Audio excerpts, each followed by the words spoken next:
తెలంగాణలో రేపు mayor municipal chairman ఎన్నికలు జరగబోతున్నాయి. మొత్తం 7 కార్పొరేషన్లు 116 మున్సిపల్ చైర్మన్ల ఎంపిక జరగనుంది.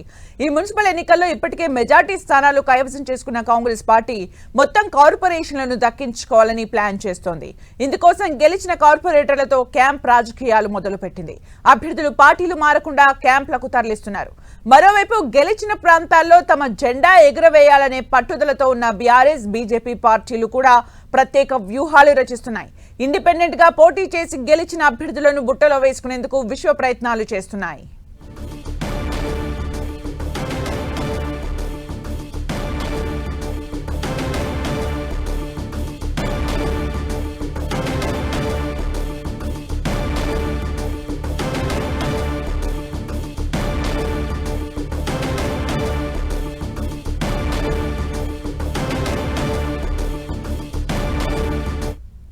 ఇక తెలంగాణ వ్యాప్తంగా ఉత్కంఠ కొనసాగుతోంది. ఇక మరిన్ని అప్డేట్స్ అందించడానికి మా రిపోర్టర్స్ తిరుపతి చారి హైదరాబాద్ నుంచి రెడీగా ఉన్నారు.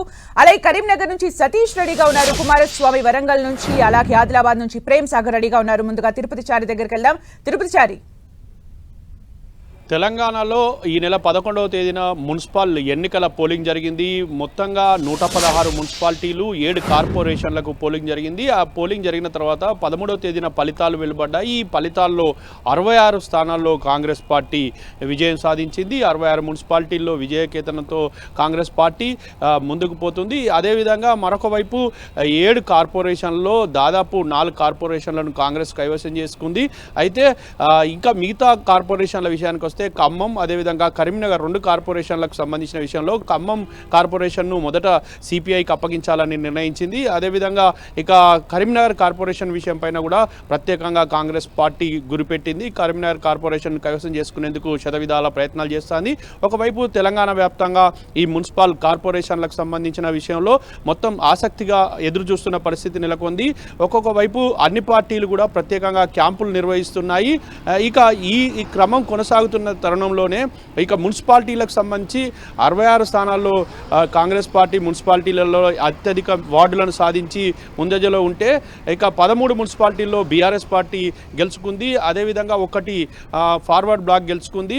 ఇక ఇతర 36 స్థానాల్లో హంగు ఏర్పడ్డది. ఈ 36 స్థానాలపై ప్రత్యేకంగా తెలంగాణ రాష్ట్ర ముఖ్యమంత్రి రేవంత్ రెడ్డి, అదేవిధంగా కాంగ్రెస్ పార్టీ ప్రత్యేకంగా ఫోకస్ పెట్టింది.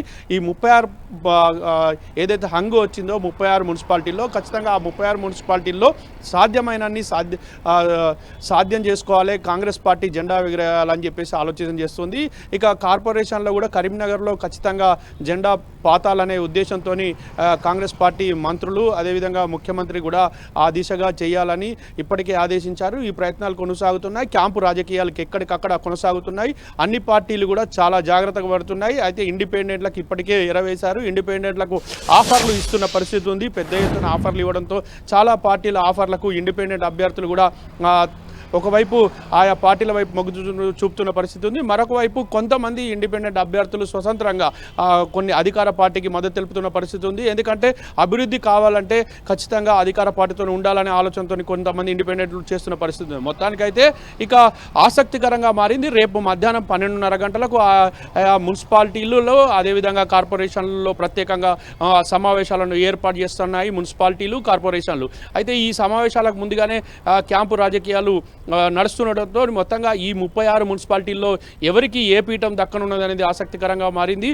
మరొక వైపు ఈ కార్పొరేషన్, కరీంనగర్ కార్పొరేషన్ ఎవరికి చేజిక్కబోతుంది అనేది ఆసక్తికరంగా మారింది. ఎక్కడికక్కడ కూడా మున్సిపాలిటీ సమావేశాలను ఏర్పాటు చేయాలని చెప్పేసి కూడా ఎన్నికల సంఘం ఆదేశించిన నేపథ్యంలో రేపు 12:30 గంటలకు మొత్తం రాష్ట్ర వ్యాప్తంగా మున్సిపాలిటీ సమావేశాలు జరగబోతున్న నేపథ్యంలో ఈ క్యాంపుల నుంచి ఆయా మున్సిపాలిటీలకు వార్డు మెంబర్లు, కౌన్సిలర్లు, అటు మున్సిపాలిటీలకు కౌన్సిలర్లు, అదేవిధంగా కార్పొరేషన్లకు కార్పొరేటర్లు వెళ్ళబోతున్నారు.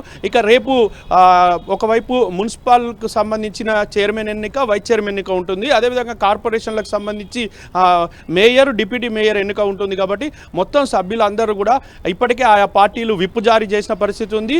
అయితే ఆ విప్పును ధిక్కరించి ఎవరైనా ఇతర పార్టీలకు ఓటు వేస్తారా, ఏ విధంగా ఓటు వేయబోతున్నారా అనేది మొత్తంగా ఆసక్తికర పరిణామంగా చెప్పుకోవచ్చు.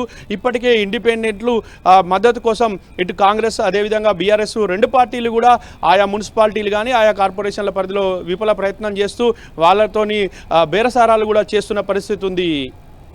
Right thank you Tirupati Chari for the updates.